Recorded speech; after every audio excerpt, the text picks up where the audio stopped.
ঢাকা চট্টগ্রাম মহাসড়কে থ্রি হুইলারের দৌরাত্ম্য, বাড়ছে দুর্ঘটনার ঝুঁকি।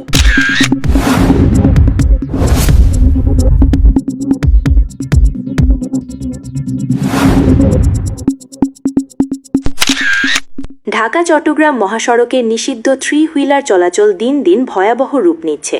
মহাসড়কের সংজ্ঞা অনুযায়ী ধীর গতির বা স্থানীয় যান চলাচলের সুযোগ না থাকলেও বাস্তবে উল্টো চিত্র দেখা যাচ্ছে। দ্রুতগামী বাস ও ট্রাকের পাশেই অবাধে চলছে মিশুক ও সিএনজি চালিত অটোরিকশা, এমনকি উল্টো পথেও চলাচল করছে এসব যান। ফিডার সড়ক ও বাজার এলাকা থেকে কোনো সংকেত বা লেন না মেনেই হঠাৎ মহাসড়কে ঢুকে পড়ায় বড় যানবাহন নিয়ন্ত্রণ হারাচ্ছে, বাড়ছে দুর্ঘটনার ঝুঁকি।